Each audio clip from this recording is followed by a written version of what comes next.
now. How about a little Sunflower State showdown between Kansas State and the Kansas Jayhawks? Shaver, you're the Big 12 homer. What do you got for us?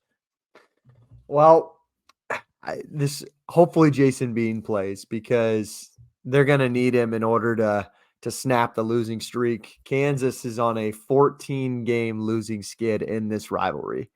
I don't know if you can even consider it a rivalry at this point if you've lost 14 in a row. The only thing considering it a rivalry would be that they just are a couple of hours away from each other. But I think Bean is going to play. Leipold's pretty optimistic, and he said that in his press conference. He had some sort of head injury in that Tech game, which ultimately cost him. But if not, they're going to look to go to Cole Bernard, who's the freshman walk-on quarterback. And I would be terrified if I were a Kansas fan going against this Kansas State defense with him under center. Just it's too new, too fresh.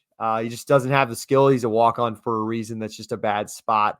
But if they had to do it, Kansas State has interestingly faced 4 backup quarterbacks this year. So not anything that Kansas State hasn't seen and wouldn't be prepared for.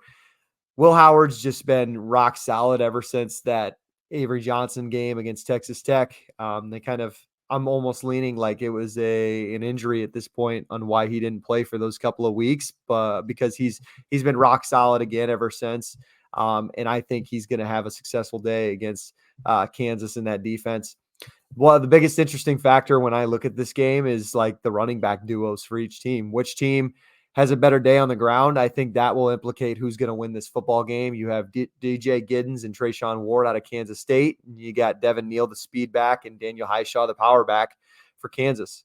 I think Neal and Highshaw are going to have a bigger day, depending on what Bean's status is. But I don't know. We'll see. Kansas is one of the worst rushing defenses in the country. So it's a good opportunity for Giddens to have another 100-yard game like he did last week.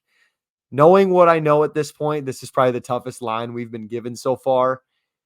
I'm going to take the Wildcats. I think they've been playing better football as of recent, the last couple of weeks. The unknown status of Bean, and I think Giddens and Ward could both combine for like 200 yards on this Kansas defense. So that's who I'm going to take.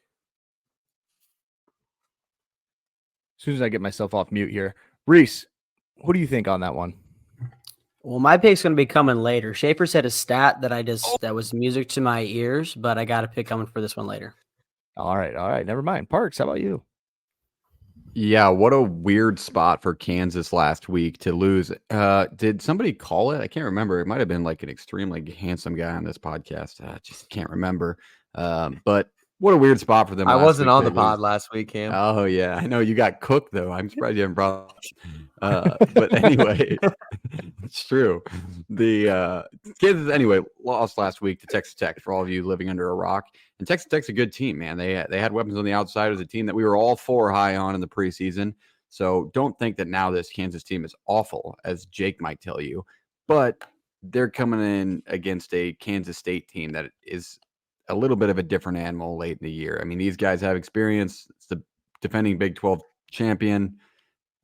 I like him in this spot. I don't think, what's it called? David Booth can bring enough hype to flip this rivalry around. I just don't see it. So give me the Wildcats on the road.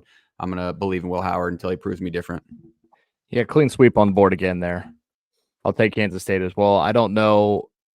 It's mostly the quarterback thing as well. And you're kind of going to a point where one team's full steam ahead in Kansas State playing well, and the other one's coming off a weird loss and dealing with an injury. It's just tough to go with the Jayhawks in this situation. I don't know if I'd do it on a normal year. I'm definitely not doing it in this situation. Somebody's going to prove us wrong, as we've swept the board twice now, I think, on our picks. So somebody's going to beat us at some point. Have we? But let's head back to the pack. What'd you say, Reese? Have we? Have we what? Swept the board? Have we? Oh Jesus. I don't know. I guess not. I was just anyway. Massive assumption.